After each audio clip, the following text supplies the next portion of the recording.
So we are presenting on biomarkers of aging, and we have the multiomics clock foundation. So first we want to think about what are biomarkers of aging, and really it's a bit obscure, but really we have molecular aging, and that's one type, which you can think of like AGEs, or you can think of alterations to the microbiome, the proteome, and these different molecular changes. And from there we have functional changes, so you can think of strength, you can think of ability to run fast, and then you have phenotypic changes, which really could be like visual, like physically looking old, wrinkles, and such. And so these are all biomarkers of aging that we're looking into. So this is essentially a heat map that we look at the Pearson correlation across several aging clocks. Of course, one's across the diagonals, and you can see the correlation between some of the clocks here. And really we need to have a multiomic approach. We need a combination of all these clocks to really determine a way to reverse the process. And that ties into, what is the most undervalued area. It really is, it's really laid out here.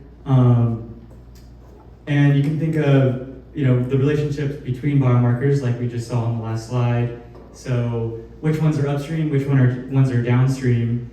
The theory would be that if you're having molecular changes to the proteome, or these different interrelated systems, if you're having lipofuscin accumulation, there's going to be some relationships between those on the molecular level, which in turn are going to translate into functional changes, changes in your metabolism, and different changes in your gut bacteria, and then in the end, functional capability, sort of the main biomarker, one of the main ones that we really care about, the phenotypic age biomarker.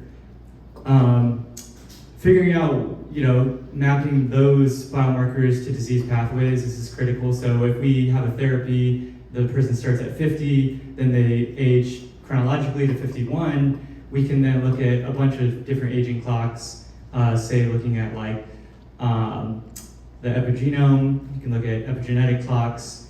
Now, if you have one clock that says, okay, I've improved, but you have other clocks that says I have not improved, then there's definitely at that point there's a discrepancy between the clocks, and it's challenging to see which clock actually says that it'll have a good effect, as in no disease or increased performance. So that's one of the undervalued areas. Another one's going to be just having quantifiable endpoints. So if you have these endpoints, these epigenetic clocks or any type of clock, and you do a therapeutic, then you could then determine at that point if it's worked. If you can determine, of course, that clock relates to the disease state, which is one of the challenges. Another one, about single omics being potentially hackable. So this is sort of like if you take a therapeutic, or if you're a biohacker, you're taking fisetin, or anything, and then you look at one of your clocks, say like the glycan age clock, and it's gone down, you think, okay, I've reversed my aging, but then in reality, the question is that actually going to have an effect? You can change the clock, but then is that going to make me stronger, or have a different phenotypic change, essentially? And then undervalued because not enough cross-collaboration. So we really need collaboration across many organizations. I think this is definitely an issue. We see a lot of siloed areas where you have people collecting blood in one area in the globe, but not necessarily sharing that data with other areas. So definitely it's a big issue. So where are we at today versus where we want to be? So we have like I was saying, lots of small trials, and changing biomarkers have not been tied to outcomes. That's kind of just alluding to this, but when you see a change in a biomarker, can you then determine is that going to be a positive? You're not going to get cancer, or you're not going to get diabetes. or you're going to be able to improve your capability, your performance, those kind of biomarkers. And this really just ties into what we need to do long term, which is all really just interrelated to increasing our physiology and being healthier. You know, if we can determine that optimizing one of these clocks that we actually truly are healthier, and we can isolate which clock that refers to, then we would see some benefits there. So what can we do? Collecting blood, biobanking that blood, really creating organizations that could then help us with that. So, you know, we need standardization across the different entities. You know, if it's not standardized, you're kind of just guessing. And speed up a little bit, but we need to be able to measure as many clocks as possible across each study, and really getting these studies to be, you know, if you have a study that may not be an aging clock study, trying to convince those people who are running the study actually turn it into one at the same time. And lastly, last slide here, I know we're almost out of time, but these are some of the organizations that can help to fund it, potentially VitaDAO. And this is actually what we want to do, a reverse aging biological age competition to have people come in, do a bunch of therapeutics, and kind of make it a competitive environment to see if they can win and reverse their biological age by a certain amount. For data sharing and biobanking, we have CureDAO for data sharing. You can look that up online. And Open Cures, which is right here in San Francisco. And lastly, sort of an open collaboration approach, you know, some kind of open summit to standardize these approaches. Thanks. Any questions?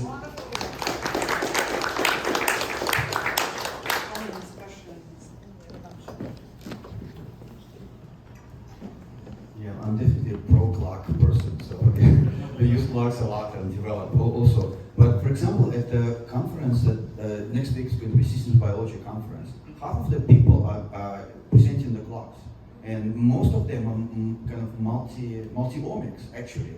I wouldn't call it the most undervalued. I think it's the least undervalued in a way, because it's so popular now. So it's happening by itself. But like we are struggling ourselves in terms of measuring what, because the clocks can be developed on many things, but we just don't understand what we're measuring, because we don't understand what aging is, what exactly like going in that direction, This is the main challenge, causality, no? Yeah, so I think undervalued in clinical trials. So a major point is that this would be measuring multiple clocks in clinical trials, so we'd be tying it to outcomes and to interventions, so drug trials. So if you could have every clinical trial that's going on that's either, you know, separately funded, a longevity study like a rapamycin trial or whatever, or, you know, even these disease trials, and you could bank some of the blood at the same time and run these clocks, all of them, not just one of them, then we could actually see which disease goes with which clock and which intervention changes which clock. Just a question, disease or aging? This is a philosophical question, right? I don't think they're different personally, but disease or aging, I mean, yeah. I would say both. I mean, aging is the prime. Clinical trials go for diseases, no clinical trials for aging. Well, but like the one clocks measure aging, but we don't know what aging is. Well, so for example, the Biogen trial that just happened had a early use, right, with biomarkers, which was amyloid and CSF. So this would be similar, except we have clocks instead of amyloid and functional outcomes. Also, there are people running longevity trials, they're just not in the US, right? Yeah. Just one word.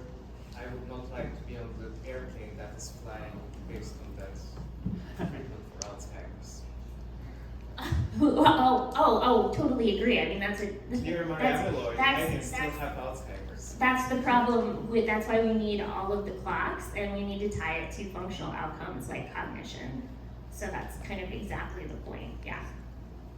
So yeah, also a very pro-clock person, so we published, I think, 20 clocks, very good literature, and launched Deep Longevity, which integrates a bunch of clocks and apps also supports our clinics. So we have a few in the clinics. So currently there are a bunch of initiatives like that. One is XPRIZE, for example, right? So Mercurio on this one, they have a reversible biological age competition. I think they did it for a couple of years already, right? And it didn't go far. Nowadays you can build a clock on pretty much anything that changes in time. So we even published the psychological aging clock recently, where take a bunch of surveys and predict your psychological age. By the way, most popular clock that we've ever watched. 250,000 people immediately took it.